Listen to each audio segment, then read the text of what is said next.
This is really quite bizarre because all it takes is a little bit of reading of history to find out that this just isn't true.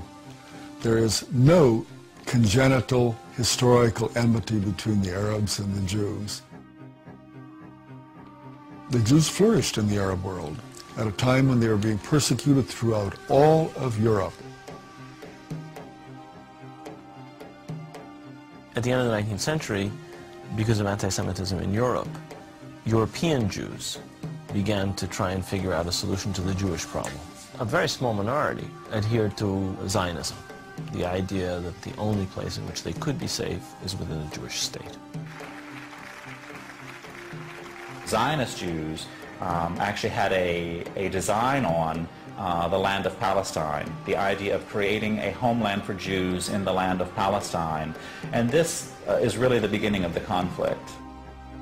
The mainstream Israeli Jewish society believed, because that's the way they had been educated, that Palestine was empty, had been empty when the Jewish settlers came there.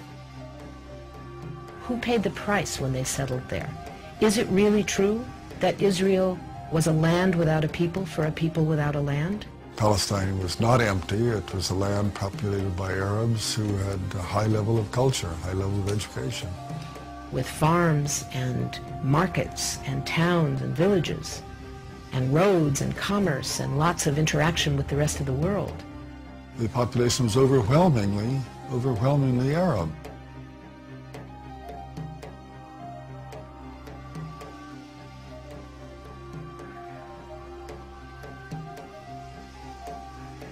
Jewish immigration increased under British rule following World War I, when Britain implemented the Balfour Declaration, promising a Jewish homeland in Palestine.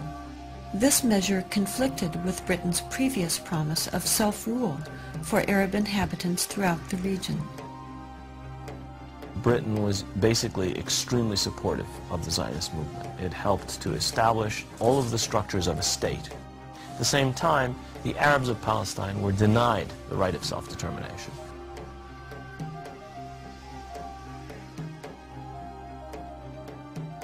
The Palestinians saw a European power decide the future of a non-European territory, in flat disregard of both their presence and wishes. In the 1920s, as land was being stripped away from local residents, the first clashes between Palestinians and Jews began, and would continue on for years to come.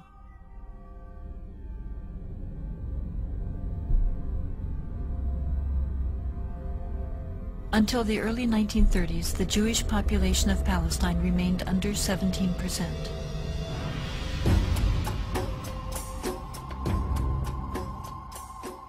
Hitler's rise to power in Germany completely changed that. In just 5 years, 174,000 Jews flooded into Palestine, doubling their population.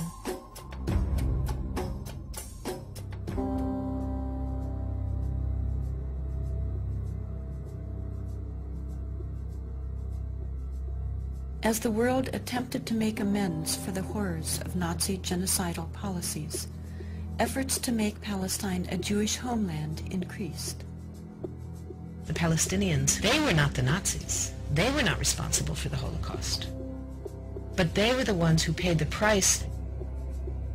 In 1947, with the conflict spiraling out of control, Britain decided to turn the problem of Palestine over to the United Nations. The UN, under pressure, proposed to divide the land into 2 states, an Arab state and a Jewish state. Arabs were to be given 43% of the land, despite the fact that they made up more than 2/3 of the population and owned over 92% of the land. Jews were to be given 56%, although they comprised only 1/3 of the population and owned less than 8% of the total area. Nevertheless, they were given not only most of the land, they were given the most fertile land. Zionist leaders took advantage of their superior military preparation and immediately began occupying major Arab cities in Palestine.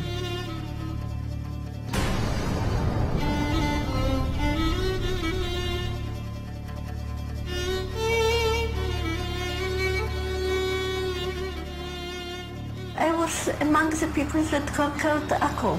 When we were walking around, we entered the flat. There was a pair of shoes of a small child, maybe 2 years old. They didn't have time to put on the shoes, so they left the shoes and they ran away. They left everything.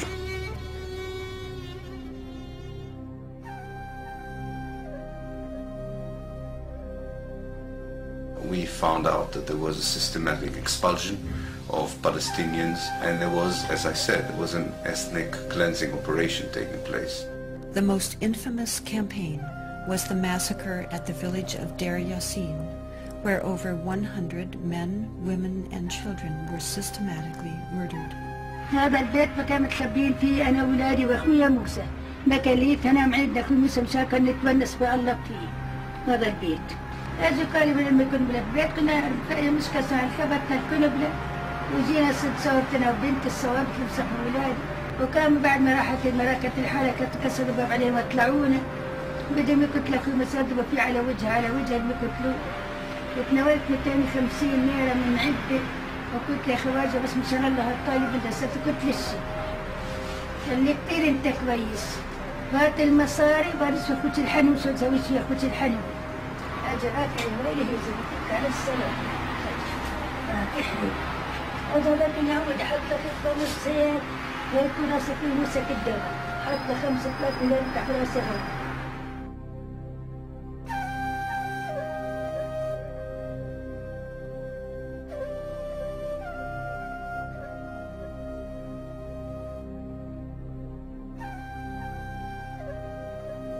The ruthlessness of the attack on Deir Yassin drove fear and panic into the Palestinian population and led to the flight of unarmed civilians from their homes all over the country.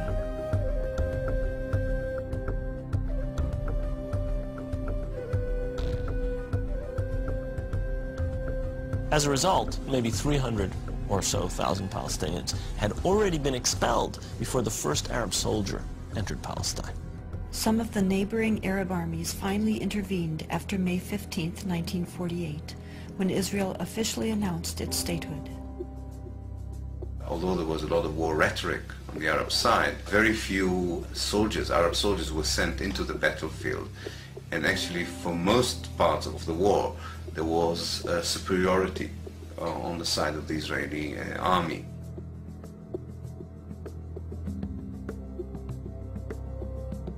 The Israeli army cleansed much of the territory and took over a large part of the designated Palestinian state. The new state of Israel encompassed 78% of the total land of Palestine. The West Bank came under Jordanian control and the Gaza Strip under Egyptian dominion. Although a truce was declared between Israel and the Arab states, true peace remained elusive, as over 700,000 Palestinian refugees languished in nearby camps, often in sight of homes to which they still held the deeds and a deep desire to return.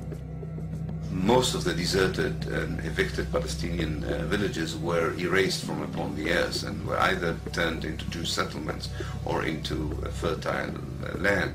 Of the 500 Palestinian villages in what became Israel in 1948, 400 were destroyed.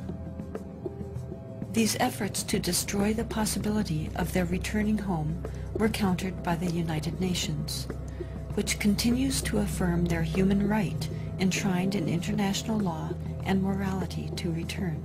A Palestinian who had lost her land or lost his land as the result of the creation of Israel in 1948 cannot come back even for a visit.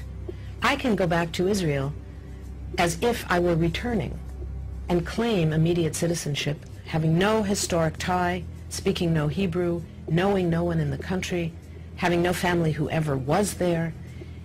All that one needs is being Jewish, a religious group like any other.